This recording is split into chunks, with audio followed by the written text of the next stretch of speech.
Hai semua, hari ni kita nak masak simple je, nasi goreng ikan bilis. Cara nak masak dia simple je dan bahan-bahannya pun tak renyah. Memang bahan-bahan yang basic ada dekat dapur.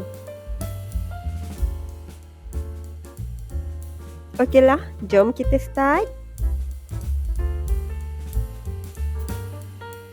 Barang-barang yang kita perlukan adalah bawang merah, bawang putih dan juga cili padi.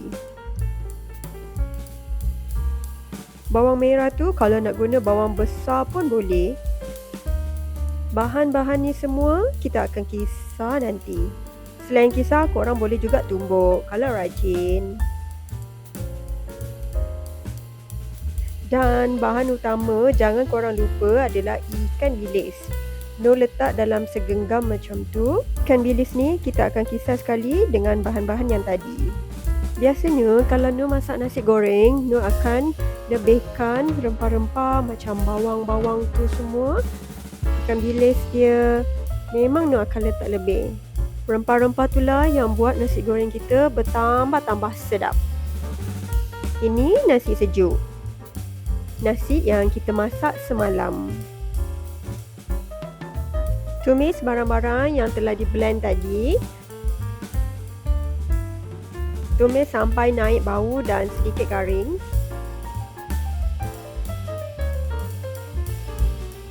Nur tambahkan sedikit air supaya tumisan tu betul-betul masak. Tumis hingga air tadi menjadi kering. Kemudian boleh masukkan sebiji telur. Gaul sebati telur dan rempah. Kemudian boleh masukkan nasi sejuk.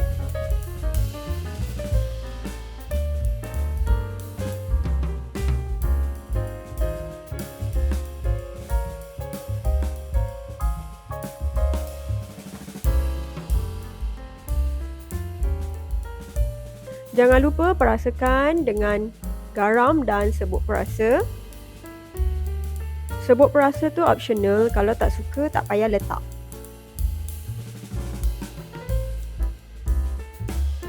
Gaul rata nasi dan biarkan seketika supaya nasi sejuk tadi menjadi sedikit lembut. Kalau ada nampak nasi-nasi yang masih bergumpal-gumpal tu, bolehlah pecahkan. Selain tu, korang juga boleh tambah sayuran dan juga protein lain macam ayam ke, udang ke. Yang Nur buat ni memang versi paling simple. Okey, bila dah masak, bolehlah hidang. Versi yang Nur buat ni sedikit pedas. So kalau korang tak suka pedas, boleh kurangkan kuantiti cili padi tu. Portion masakan ni sesuai untuk 2 ke 3 orang makan.